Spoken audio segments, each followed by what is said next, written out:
কল ৰেকৰ্ডটো ভাইৰেল হৈ পৰে কিবা প্ৰগ্ৰামত আছো আপুনি কাইন্ডলি মোক 2 মিনিট দিয়ক বহুত গুৰুত্বপূৰ্ণ হয় 2 মিনিট মোক দিয়ক মই একেবাৰে নোৱাৰিম মই প্ৰগ্ৰামত ভিডিঅ' মাজত আছো মই কেনেকৈ দিও সব গতে আপোনাৰ ফলোৱাৰখিনিও এতিয়া জানিব বিচাৰি আছে বিশাল ফুকনৰ লগত দিব পৰা নাই আচলতে প্ৰগ্ৰামৰ মাজত আছো মই এটা ইনভিটেশ্যনত আছো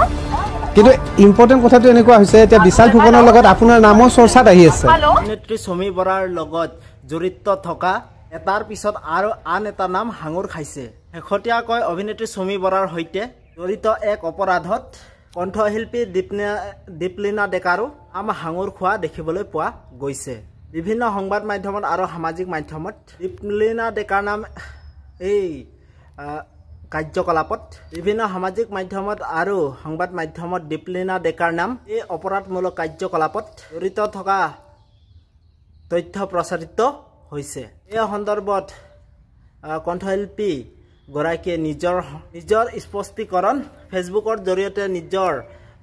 স্পষ্টীকৰণ এক মন্তব্য প্ৰকাশ কৰিছে এয়া কয় যে শেহতীয়াকৈ সামাজিক মাধ্যম আৰু সংবাদ মাধ্যমত পৰিৱেশন হৈ থকা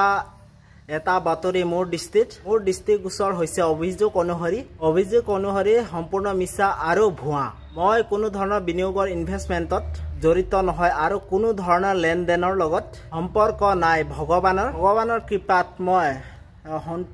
তাতে সন্তুষ্ট আৰু মই সুখী এই ফেচবুকৰ জৰিয়তে কণ্ঠশিল্পী দীপলিনা ডেকাই স্পষ্টীকৰণ কৰে এই কণ্ঠশিল্পী দীপলিনা ডেকাই জানিবলৈ দিছে যে তেওঁ কোনো সমী বৰাৰ কাৰ্যকলাপৰ লগত জড়িত নহয় আৰু সামাজিক মাধ্যমত এই মিছা বাতৰিৰ বাবে তেওঁ দুৰ্ভাগ্য প্ৰকাশ কৰিছে কিছু সময়ৰ পিছতে কণ্ঠশিল্পী গৰাকী সাংবাদিকৰ সৈতে কোৱা এই কল ৰেকৰ্ডটো ভাইৰেল হৈ পৰিছে গতিকে এই যিহেতু নেকি আৰক্ষীৰ তদন্তত সকলোবোৰ